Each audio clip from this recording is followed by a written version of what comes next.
Ladies and gentlemen, boys and ghouls, it's time for below grade level. Watch out, we're right behind you.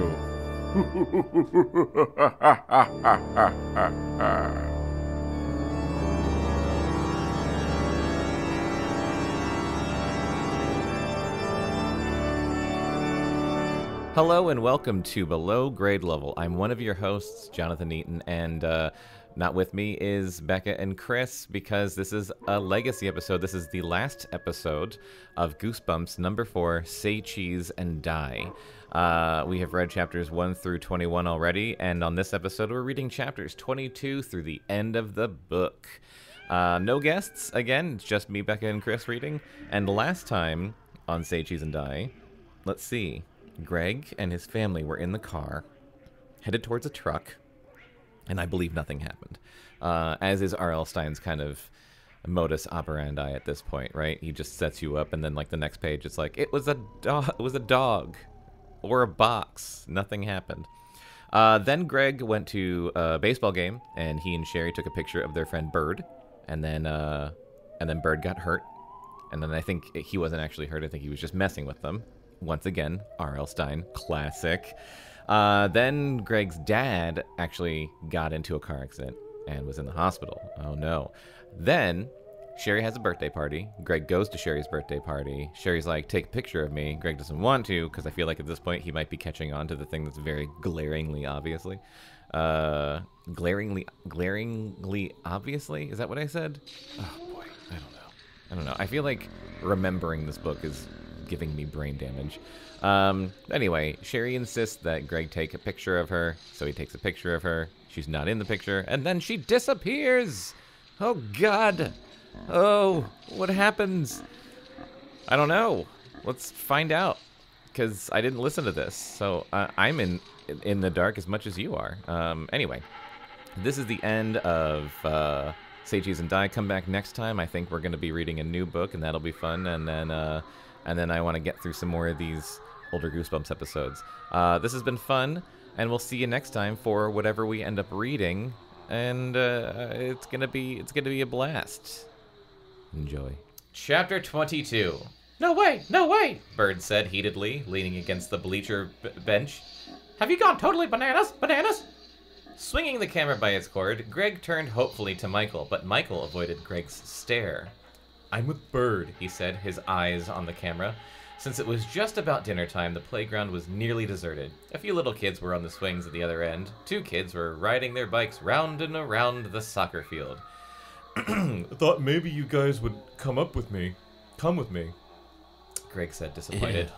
He kicked up a clump of grass with his sneaker. I have to return this thing, he continued, raising the camera. Return it? I know it's what I have to do. I have to put it back where I found it. No way! Bird repeated, shaking his bird-like head. I'm not going back to the Kaufman house. Once was enough. To the man house. Hold on, I have to sneeze. That's not coming. Ladies and gentlemen of the podcast, Bekah is about to sneeze. There's too much pressure. No one look at her. Oh, my face. No one look at her. All right, it's gone. Oh no! It's gone. I'm sorry. Passed. You're gonna be reading and you're gonna be like, "So that." Yeah. I hope so. I pictured it just being relief. Like, I don't sneeze that dainty. Chicken? Greg asked angrily. Yeah, Bird quickly admitted. That's what I am. You don't have to take it back, Michael argued. I'm dying. He pulled himself up to the side of the bleachers, climbed into the 3rd deck of seats, and then lowered himself to the ground. What do you mean? Greg asked impatiently, kicking at the grass. Just toss it, Greg. That's what kids do when they're upset. They kick grass. That's what I do when I'm upset. Just toss it, Greg, Michael urged, making a throwing motion with one hand. Heave it. Throw it in the trash somewhere. Yeah, or leave it right here, Bird suggested. He reached for the camera. Give it to me. I'll hide it under the seats. You don't understand, Greg said, swinging the camera out of Bird's reach. Throwing it away won't do any good. Why not? Bird asked, making another swipe for the camera. Spidey'll just come back for it, Greg told him heatedly. He'll come back into my room looking for it. He'll come after me, I know it. But what if we get caught taking it back, Michael asked. Yeah, what if Spidey's there in the Kaufman house and he catches us? You don't understand, Greg cried. He knows where I live. He was in my house. He was in my room. He wants his camera back and... Here, give it to me, Bird said. We don't have to go back to that house. He can find it right here. I'm just going to finish this chapter. Go for it. Is someone knocking? I think they're just hammering shit next door like they do every weekend. Added effect. They must put up a new shelf every single fucking weekend. Greg held tightly, grabbed me for the camera. Greg held tightly to the strap and tried to tug it away. But Bird grabbed the side of the camera. No, Greg cried out as it flashed, and word. A square of film slid out. Fuck. No, Greg cried to Bird, horrified, staring at the white squares that started to develop. You took my picture.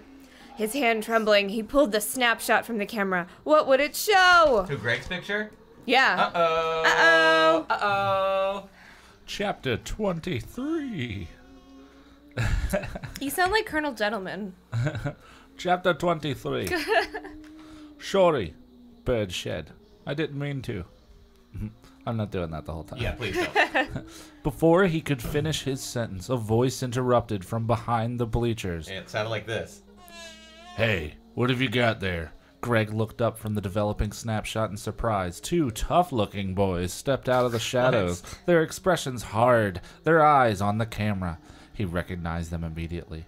Joey Ferris and Mickey Ward, two ninth graders who hung out together, always swaggering around, acting tough, picking on kids younger than them. Have they been... Do you think that R.L. Stine was bullied by two boys when he was little? Yeah. Do you Because think? Monster Blood had two bully boys. Well, that sounded like a Gene Shepard thing, the guy that narrates A Christmas Story. Like, he recognized them immediately. Joey Ferris and Mickey Ward. Two ninth graders who hung out together, always swaggering around, acting tough, picking on kids younger than them. Okay. I love Gene Shepard, shut up. Their specialty was taking kids' bikes, riding off on them, and dumping them somewhere. There was a rumor around school that Mickey had once beaten up a kid so badly that the kid was crippled for life. Oh my Jesus. God! But Greg believed Mickey made that rumor himself and spread it himself. Just like the rapist from Shawshank Redemption. Both boys were big for their age. Neither of them did very well in school. Even though they were always stealing bikes and skateboards and terrorizing little kids and getting into fights and having run-on sentences, neither of them ever seemed to get into serious trouble.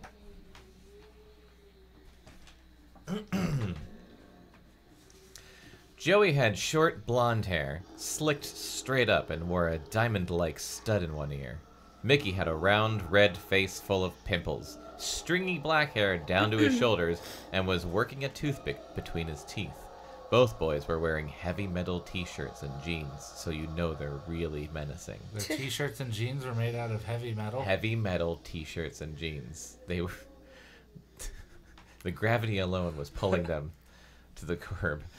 Hey, I've gotta go. I've gotta get home, Bird said quickly, half stepping, half dancing, half flying away from the bleachers. Me too, Michael said, unable to keep the fear from showing up on his face and in his pants. Greg tucked the snapshot into his jeans pocket. God, Hey. Fergus. Hey, you found my camera, Joey said, grabbing it out of Greg's hand. His small, gray, stupid eyes burned into Greg's as if searching for a reaction.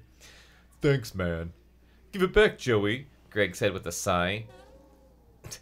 That was an accident. Don't take that camera, Mickey told his friend, a smile spreading over his round face. It's mine. He wrestled the camera away from Joey. Give it back, Greg insisted angrily, reaching out his hand. Then he softened his tone. Come on, guys. It isn't mine. I know it isn't yours, Mickey said, grinning, because it's mine. Oh my God, I don't care about these characters. Why are you introducing these people late in the game? I have to give it back to the owner, Greg told him, trying not to whine, but hearing his voice edge up. No, you don't. I'm the owner now, Mickey insisted.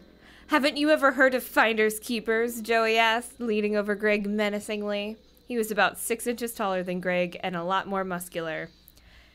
Hey, let him have the thing, Michael whispered in Greg's ear. You wanted to get rid of it, right? No, Greg protested. What's your problem, Freckleface? Joey asked Michael, eyeing Michael up and down. Michael. No problem, Michael said meekly. Michael said Michael. Michael-y. Michael said Meekly is the band name. Michael said Meekly. That's cute. I like it. Hey, say cheese. Mickey aimed the camera at Joey. Don't do it, Bert interrupted, waving his hands frantically. Why not? Joey demanded. Because your face will break the camera, Bert said, laughing. You're real funny, Joey said sarcastically, narrowing his eyes threateningly, hardening his features and his pants. You want that stupid smile to be permanent? He raised a big fist. I know this kid, Mickey told Joey, pointing at Bird. He thinks he's hot stuff.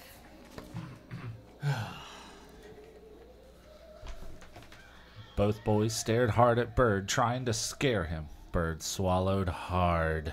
He took a step back, bumping into the bleachers. Stuff in this chapter. No, I don't. No, I don't, he said softly. I don't think I'm hot stuff. Hot stuff. He looks like something I stepped in yesterday, Joey said. He and Mickey cracked up, laughing high-pitched hyena laughs and slapping each other high fives. Listen, guys, I really need the camera back, Greg said, reaching out a hand to take it. It isn't any good anyway. It's broken, and it doesn't belong to me.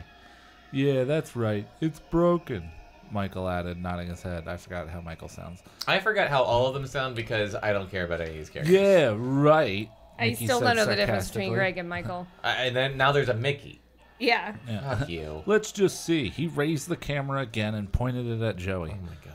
Really, guys, I need it back, Greg said desperately. Well, let them take pictures of each other so they can die and then just grab your camera. If they took a picture with the camera, Greg realized, they might discover its secret. That its snapshot showed the future, showed only bad things happening to people, that the camera was evil. Maybe it even caused evil. Oh. Say cheese, Mickey instructed Joey. Just slap the stupid thing, Joey replied impatiently. Is that what they sound like now? Yes. I'll approve.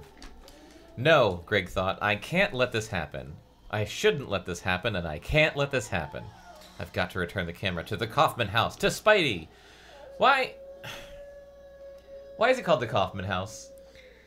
If someone named Spidey lives there? Well, Spidey is squatting there. He's a homeless person. Which they also don't even know for sure. Historically, it's the Kaufman house. Like, they just assumed that this guy was squatting there.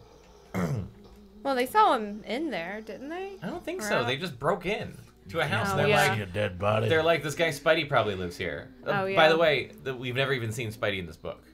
They just talk about him. I thought he was at one of the ball games. Like, Oh, just yeah. watching. Oh, was he? With like a trench think coat so. Ugh, I and don't like remember. dank, dark hair. Dank hair. Impulsively, Greg leapt forward. Glurg.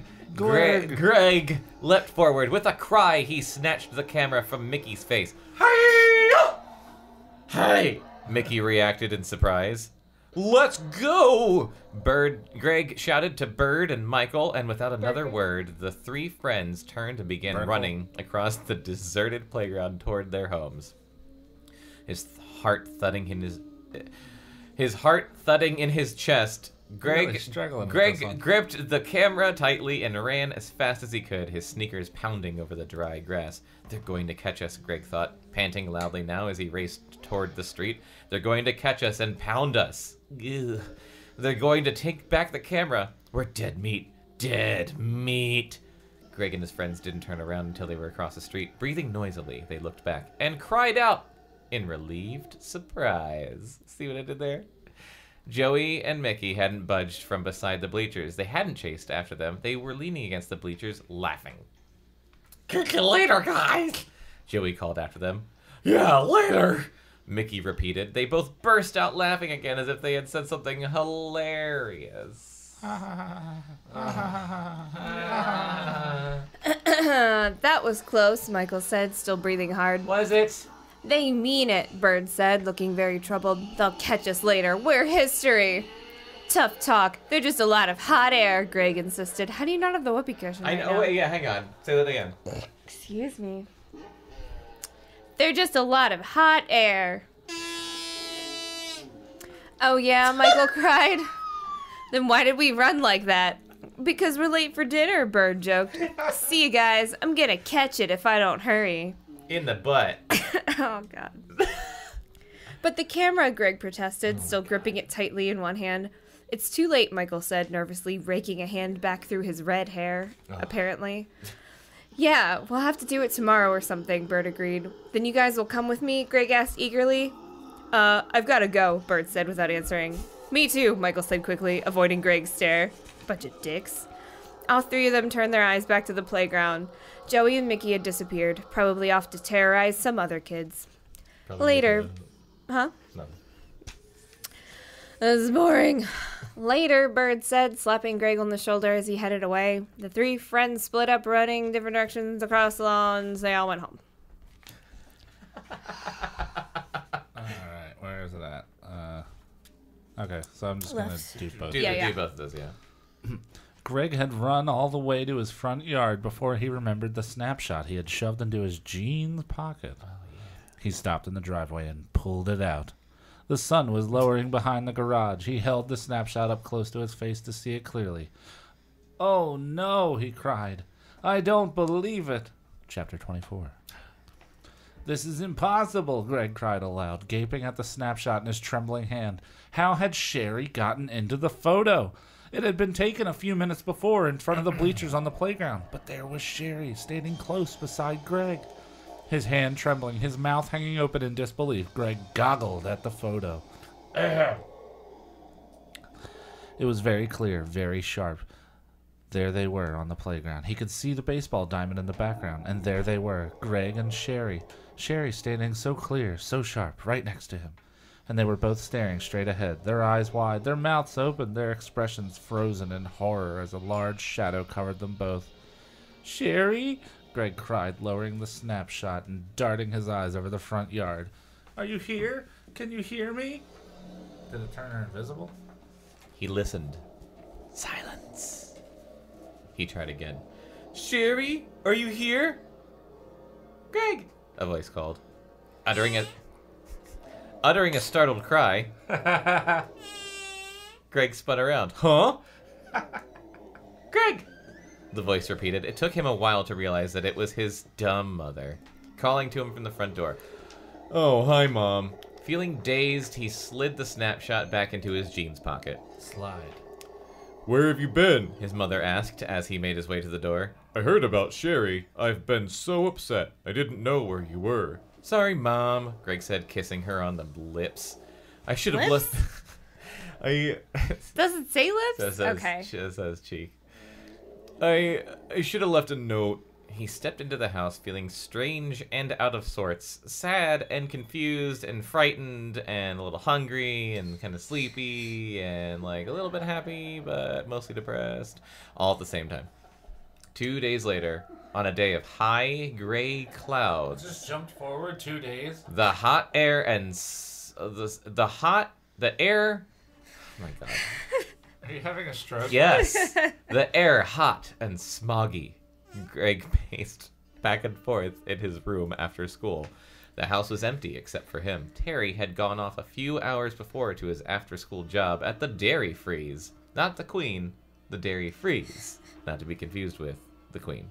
Mrs. Banks had driven to the hospital to pick up Greg's dad, who was finally coming home. Oh, I forgot about that. Where? Oh. Greg knew he should be happy about his dad's return, but there were still too many things troubling him, tugging at his mind, frightening him. For one thing, Sherry still hadn't been found. The police were completely baffled. Their new theory was that she'd been kidnapped. Her frantic, grieving parents... Ooh, I hit the mic. Waited home by the phone, but no kidnappers called to demand a ransom. There were no clues of any kind. Nothing to do but wait and hope. As the days passed... Grim. Yeah. These are like the shortest sentences ever. As the days passed, Greg felt more and more guilty. He was sure Sherry hadn't been kidnapped. He knew that somehow the camera had made her disappear. But he couldn't tell anyone else what he believed. No one would believe him. Anyone he tried to tell the story to would think he was crazy. Cameras can't be evil, after all. Cameras can't make people fall downstairs or crash their cars or vanish from sight. Cameras can only record what they see. Greg stared out his window, pressing his forehead against the glass, looking down on Sherry's backyard. "Sherry," Where are you? He asked aloud, staring at the tree where she had posed. Oh my God. The camera was still hidden in the secret compartment in his headboard. Weird. Neither Bird nor Michael would agree to help Greg return it to the Kaufman house. Just Besides, fucking go How hard is yourself. that? That's not that difficult. Go toss the camera through the window. You already broke in once before. Besides, Greg had decided to hold on to it a while longer, in case he needed it as proof. Because this book needs a few more pages. In case he decided to confide his fears about it to someone. In case, ellipses. His other fear was that Spidey would come back to Greg's room, back for the camera. So much to be frightened about. He pushed himself away from the window. He had spent so much time in the past couple of days staring down at Sherry's empty backyard. Thinking. With a sigh, he reached into the headboard and pulled out 2 of the snapshots he had hidden in there along with the camera. The 2 snapshots were the ones taken the past Saturday at Sherry's birthday party. Holding one in each hand, Greg stared at them, hoping he could see something new, something he hadn't noticed before. But the photos hadn't changed. They still showed her tree, her backyard, green in the sunlight, and no Sherry. No one where Sherry would have been standing. As if the lens had penetrated right through her.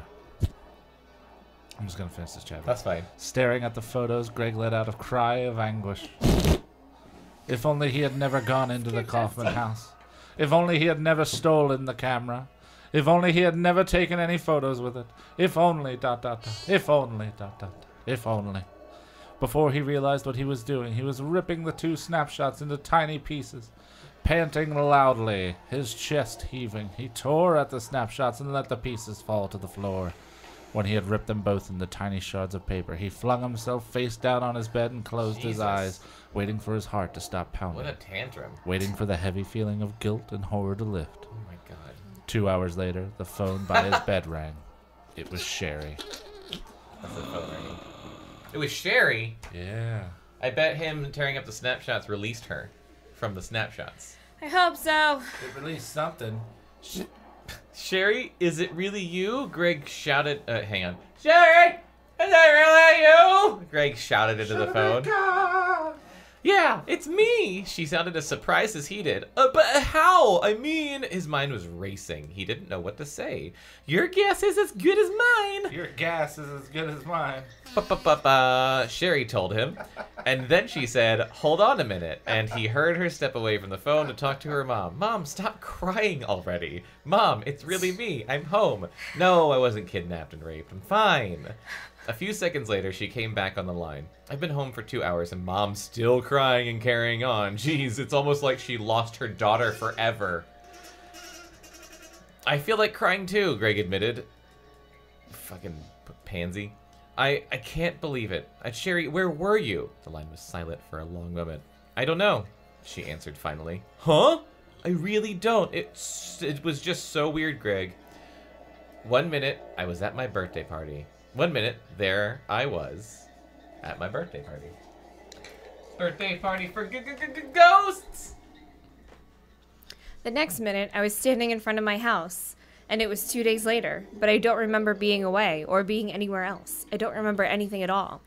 You don't remember going away or coming back? Greg asked. No, nothing. I just said that, Sherry said, her voice trembling. Sherry, those pictures I took of you, remember, with the weird camera? You were invisible in them. And then I disappeared, she said, finishing his thought. Sherry, do you think... I don't know, she replied quickly. I have to get off now. The police are here. They want to question me. What am I going to tell them? They're going to think I had amnesia or flipped out or something. And children definitely get arrested for having amnesia, so you should be really worried. Yeah, but seriously, how's she going to talk her way out of this? She didn't do anything wrong. I know she didn't do anything wrong, but she doesn't have to talk her way out of anything. They're going to be, like, fucking questioning her for the rest of her life. No, they'll give up. Nah. They'll give up after a couple hours. Nothing important happened to anyone but her. Yeah. Blah, blah. I don't know, Greg said, completely bewildered. We have to talk. The camera. I can't now, she told him. Maybe tomorrow, okay? She called to her mother that she was coming. Bye, Greg. See you. And then she hung up. Greg replaced the receiver, but sat on the edge of his bed staring at the phone for a long time. Sherry was back. She'd been back about 2 hours. 2 hours. 2 hours. 2 hours. 2 hours. Seriously, 2 what hours. the fuck? 2 hours. How long was she? 2 hours. 2 hours. He turned his eyes to the clock radio beside the phone. Just 2 hours before, he had ripped up the 2 snapshots of an invisible Sherry. His mind whirred with wild ideas, insane ideas. Had he brought Sherry back by ripping up the photos? Yes. Did this mean that the camera caused her to disappear? Yes. That the camera caused all of the terrible Yes. things that showed up in its snapshots? Yes. Greg stared at the phone for a long time, thinking hard. He knew what he had to do. He had to talk to Sherry, and he had to return the camera. And just tear up the rest of the photos that you've already taken. Yeah. You dummy. He met Sherry on the playground the next afternoon. The sun floated high in a cloudless sky. 8 or 9 kids were engaged in a noisy brawl of a soccer game, running one way, then the other across the outfield of the baseball diamond. You can't play soccer at a baseball diamond. Hey, you look like you, Greg exclaimed as Sherry came jogging up to where he stood beside the bleachers. Oh my god. You sound Swedish now. The bleachers. He pinched her arm. Sherry, is it you. really you? Yeah, it's you, okay. She didn't smile. I feel fine, she told him, rubbing her arm. Just confused and tired. The police asked me questions for hours. And when they finally went away, my parents started in. Sorry, Greg said quietly, staring down at his sneakers. I think Mom and Dad believe somehow it's my fault that I disappeared, Sherry said, resting her back against the side of the bleachers, shaking her head. It's the camera's fault, Greg muttered. He raised his eyes to hers. The camera is evil. Sherry shrugged. Maybe. I don't know what to think. I really don't. I ceased to be for several days. It just doesn't faze me at all. I went into the Phantom Zone and came back and, whatever. He showed her the snapshot, the one showing the 2 of them on the playground staring in horror as a shadow crept over them. How Do you weird. think that's gonna happen right now, you fucking idiot? You're on the playground. Put 2 and 2 together, you fucking moron. How weird, Sherry exclaimed, studying it hard. Hard. I wanted to take the camera back to the Kaufman house, Greg said heatedly. I can go home and get it now. Will you help me? Will you come with me? Sherry started to reply, but stopped. They both saw the dark shadow move, sliding toward them quickly, silently over the grass, and then they saw the man dressed all in black, his spindly legs pumping as hard as he came at them. Ew. Spidey! Greg grabbed Sherry's hand, frozen in fear. He and Sherry gaped in terror as Spidey's slithering shadow crept over them. Now we're getting somewhere. Greg had a shudder of recognition. He knew the snapshot had just come true. Yeah. As the dark figure of Spidey moved toward them like a black tarantula, Greg pulled Sherry's hand. Run! He cried in a shrill voice he didn't recognize. He didn't have to say it. They were both running now, gasping as they ran across the grass toward the street. Their sneakers thudded loudly on the ground as they reached the sidewalk and kept running. Greg turned to see Spidey closing the gap. He's catching up, he managed to cry to Sherry, who was a few steps ahead of him. Spidey, his face still hidden in the shadows of his black baseball cap, moved with startling speed, his long legs kicking high as he pursued them. He's going to catch us, Greg cried, feeling as if his chest were about to burst. He's too fast! Give me back my picture maker. Stay out of my house. Spidey moved even closer, his shadow scuttling over the grass. What? Closer. When the car horn honked, Greg screamed. He and Sherry stopped short. The horn blasted out again.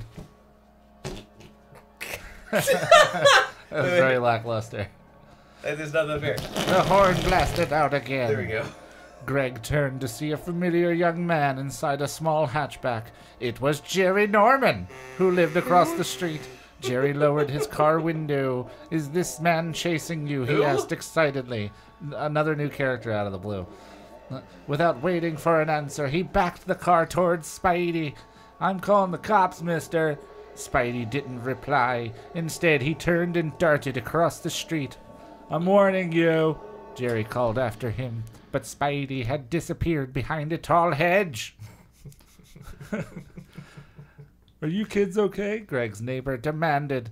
Yeah, fine. Greg managed to reply, still breathing hard. Okay? Fucking tell me! His chest heaving.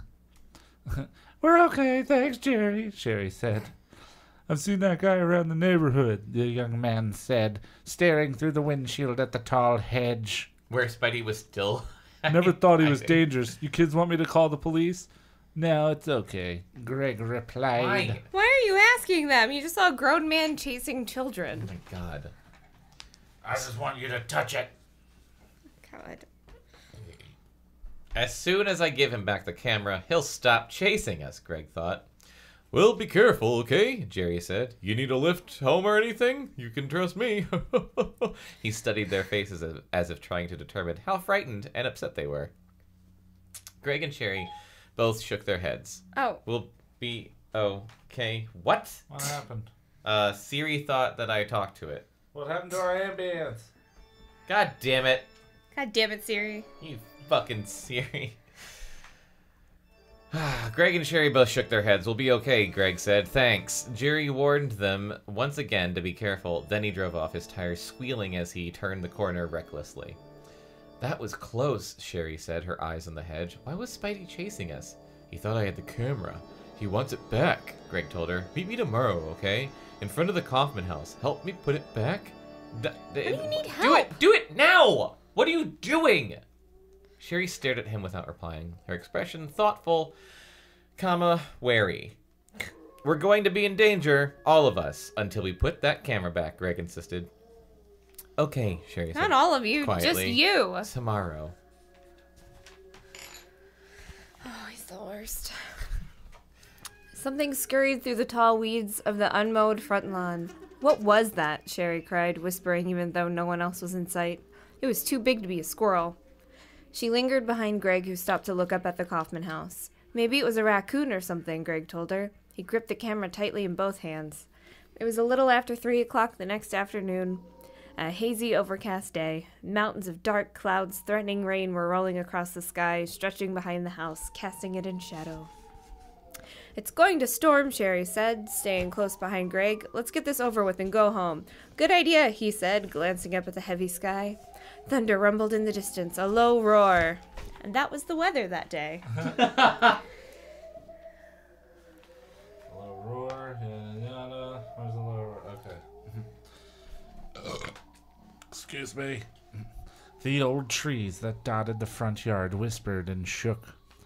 We can't just run inside, Greg told her, watching the sky darken.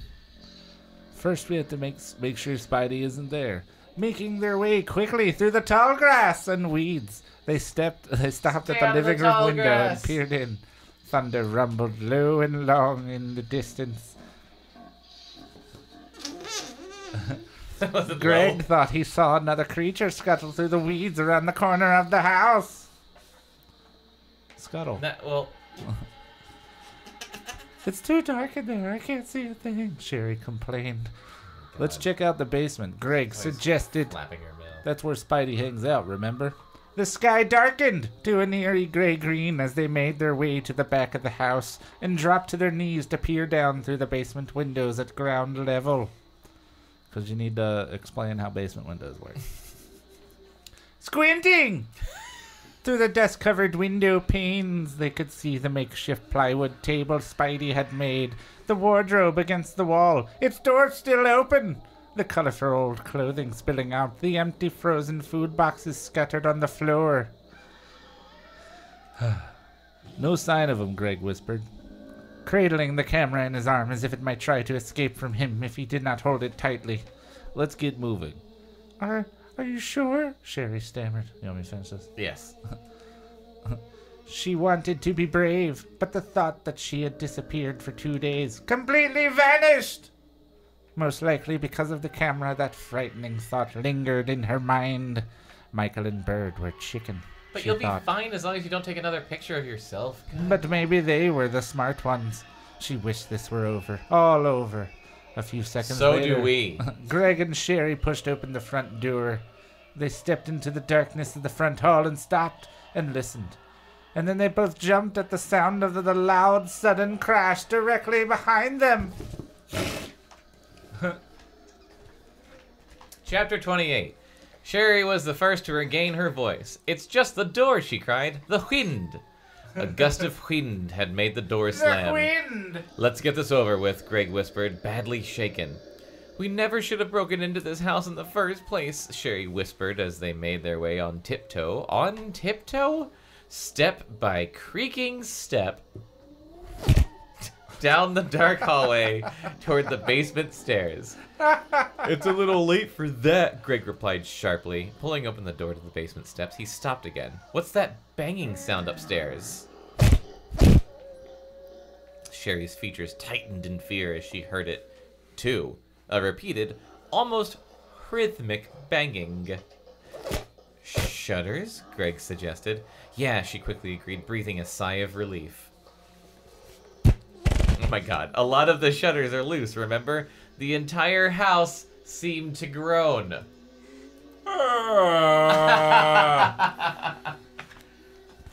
a house! I'm done with this book. How fucking long is that? Seriously.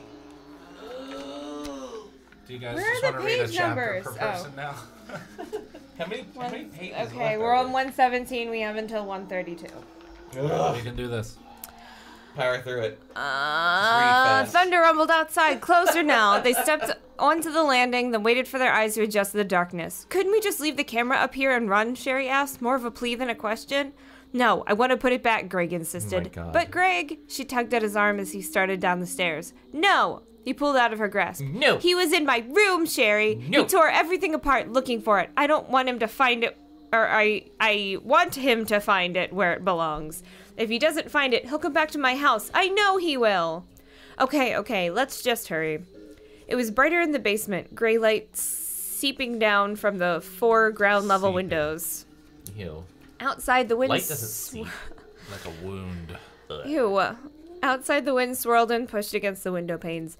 A pale flash of lightning made shadows flicker against the basement wall. The old house groaned as if unhappy about the storm. Yeah, that makes sense. What was that? Footsteps? Sherry stopped halfway across the basement and listened. "It's just the house," Greg insisted. But his quivering voice revealed that he was as frightened as his companion, and he stopped to listen too. Bang, bang, bang! The shutter high above them continued its rhythmic pounding. Shutter. "Where did you find the camera anyway?" Sherry whispered, following Greg to the far wall, Up your butt. across from the enormous furnace with its cobweb ducts sprouting up like pale limbs. Cobwebbed ducts. I'm just gonna finish this chapter. "Over here," Greg told her. He stepped up to the work table and reached for the vise clamped on the edge. "When I turned the vise, a door opened. Some kind of hidden shelf. That's where the camera..." He cranked the handle of the vise. Once again, the door to the secret shelf popped open. "Good," he whispered excitedly. He flashed Sherry a smile. He shoved the camera onto the shelf, tucking the carrying strap under it. Then he pushed the door closed. "We're out of here." He felt so much better, so relieved, so much lighter. The house groaned and creaked. Greg didn't care. Another flash of lightning, brighter this time, like a camera flash, sent shadows flickering on the wall. "Come on," he whispered, but Sherry was already ahead of him, making her way carefully over the food cartons strewn everywhere, hurrying towards the steps. They were halfway up the stairs, Greg one step behind Sherry when above them, Spidey stepped silently into view on the landing, blocking their escape. Saw it coming. Found you. That's not what it says. God damn it. Chapter 29. Greg blinked and shook his head. Stop. Don't do that voice. Greg blinked and shook his head, as if he could shake away the image of the figure that stared darkly down at him. "No!" Sherry cried out and fell back against Greg. He grabbed for the railing, forgetting that it had fallen under Michael's weight during their first unfortunate visit to the house in episode 2. Luckily, Sherry regained her balance before toppling them both down the stairs. Lightning flashed behind them, sending a flash of white light across the stairway, but the unmoving figure on the landing above them remained shrouded in darkness. "Let us go," Greg finally managed to cry, finding his voice. "Yeah, we returned your camera," Sherry added, sounding shrill and frightened. Spidey didn't reply. Instead, he took a step towards them onto the first step, and then he descended another step. Do you want me to keep going? Yeah, just go. Nearly stumbling again, Greg and Sherry backed down to the basement floor. The light just flickered. It almost made me poop my pants. I know, I was just like, dear God, I hope we The are. wooden stairs squeaked in protest as the dark figure stepped slowly, steadily down. As he reached the basement floor, a crackling bolt of lightning cast a blue light over him. And Greg and Sherry saw his face for the first time. In the brief flash of color, they saw that he was old, older than they had imagined, that his eyes were small and round like dark marbles, that his mouth was small too, pursed in a tight, menacing grimace. We returned the camera, Sherry said, staring in fear as Spidey crept closer. Can't we go now, please? Let me see, Spidey said, his voice younger than his face, warmer than his eyes. Come. They hesitated, but he gave them no choice. Ushering them back across the cluttered floor to the work table, he wrapped his large, spidery hand over the vise and turned the handle. The door opened. He pulled out the camera and held it close to his face to examine it. You shouldn't have taken it, he told them, speaking softly, turning the camera in his hands. Michael Jackson? We're sorry, Sherry said quickly. It's just Michael Jackson. He looks like a spider. Could we go now? Greg asked, edging toward the stairs. It's not an ordinary camera, Spidey said, raising his small eyes to them. We know, Greg blurted out. The pictures it took, Spidey's eyes grew wide, his expression angry.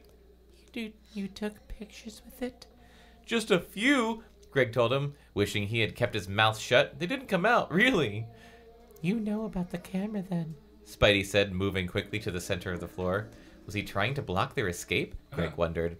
It's broken or something, Greg said uncertainly, shoving his hands into his jeans pockets. It's not broken, the tall, dark figure said softly. It's evil. He motioned toward the low plywood table. Sit there. Sherry and Greg exchanged glances. Then, reluctantly, they sat down on the edge of the board, sitting stiffly, nervously, their eyes darting toward the stairway toward escape. The camera is evil, Spidey repeated, standing over them, holding the camera in both hands. I should know. I helped to create it. You're an inventor? Greg asked, glancing at Sherry, who was nervously tugging at the strand of her black hair. That's what comes to mind. Yeah, that's the takeaway. Oh my God. Can I read this page too? Yes. Yes. This is good. It's pretty good.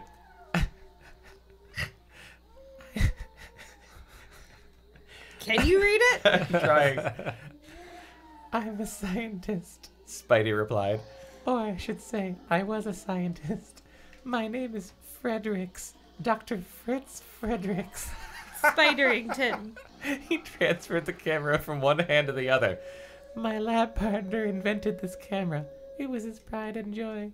More than that, it would have made him a fortune. Would have, I say. He paused, a thoughtful expression sinking over his face. What happened to him? Did he die? Sherry asked, still fiddling with the strand of hair. Dr. Fredericks snickered. No, worse. I stole the invention from him. I stole the plans and the camera. I was evil, you see. Is that really the...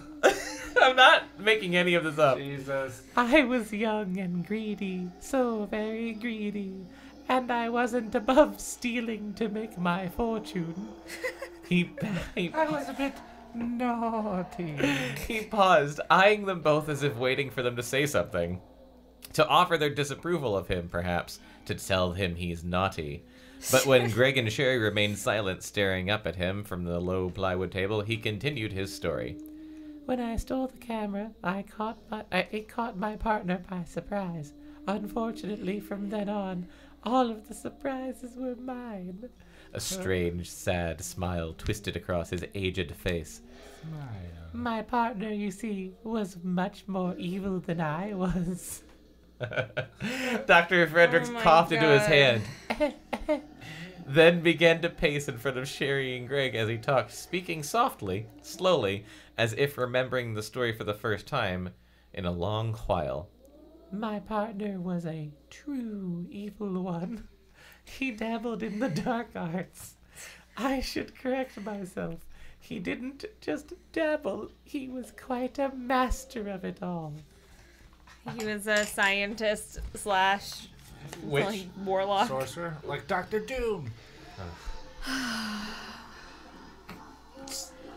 I'm too tired for this.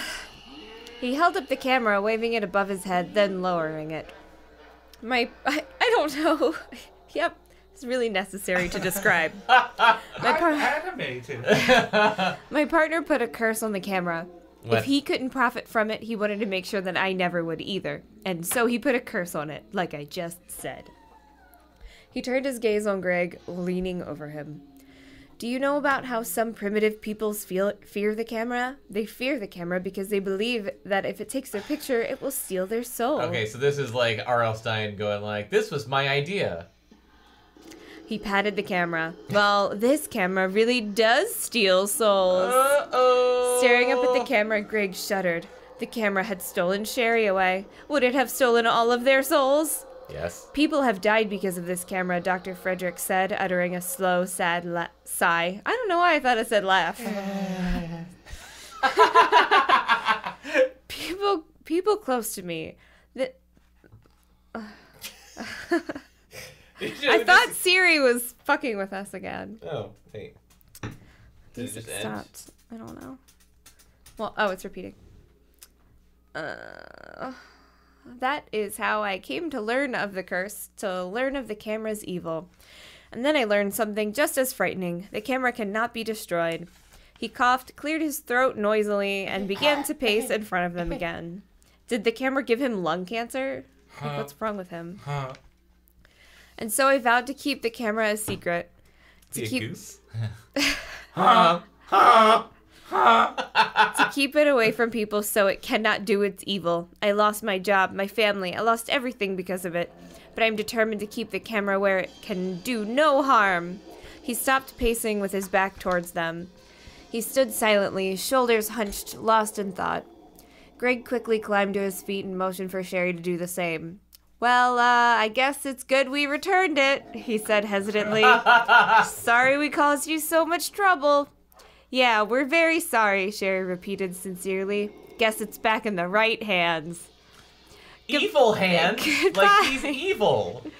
Ooh, goodbye, Greg said, starting towards the steps. It's getting late and we... No, Dr. Frederick shouted, startling them both. He moved quickly to block the way. I'm afraid you can't go. You know too much. Uh-oh. Right page. Chapter 30. I can never let you leave, Dr. Frederick said, his face flickering in the blue glow of a lightning flash. He crossed his bony arms in front of his black sweatshirt. But we won't tell anyone, Greg said, his voice rising until the words became a plea. Really? Your secret is good with us, Sherry insisted, her frightened eyes on Greg. Dr. Frederick stared at them, menacingly, but didn't reply. You can trust us, Greg said, his voice quivering. He cast a frightened glance at Sherry. Besides, even if we did tell anyone, who would believe us, Sherry said. Enough talk, Dr. Frederick snapped. It won't do you any good. I've worked too long and too hard to keep the camera a secret. A rush of wind pushed against the windows, sending up a low howl. The wind carried a drum roll of rain. Should I just finish this chapter? Yes. Yes. The sky through the basement windows was as black as night. You can't keep us here forever, Sherry cried, unable to keep the growing terror from her voice. The rain pounded against the windows now, a steady downpour. Dr. Fredericks drew himself up straight, seemed to grow taller. His tiny eyes burned into Sherry's. I'm so sorry, his voice said. He said, his voice a whisper of regret. So sorry, but I have no choice. He took another step towards them. Greg and Sherry exchanged frightened glances. From where they stood in front of the low plywood table in the center of the basement, the steps seemed 100 miles away because kids did not understand distance. What are you going to do? Greg cried, shouting over a burst of thunder that rattled the basement windows. Come on! Please, Sherry begged, don't. Dr. Fredericks moved forward with surprising speed. Holding the camera in one hand, he grabbed Greg's shoulder with the other. No! Let go! Let go of him! Sherry screamed. She suddenly realized that both of Dr. Frederick's hands were occupied. This may be my only chance, she thought. She took a deep breath and lunged forward. Dr. Frederick's eyes bulged and he cried out in surprise as Sherry grabbed the camera with both hands and pulled it away from him. He made a frantic grab for the camera and Greg burst free. Before the desperate man could take another step, Sherry raised the camera to her eye and pointed the lens at him. Please, no, don't push the button, no. The old man cried. He lurched forward, his eyes wild, and grabbed the camera with both hands. Greg stared in horror as Sherry and Dr. Fredericks grappled, both holding onto the camera, each trying desperately to wrestle it away from the other. Flash! Ah! Savior of the universe! The bright burst of light startled them all. Sherry grabbed the camera. Run, she screamed. Chapter 31. We're getting through this shit! Oh, this is the last chapter! Yay!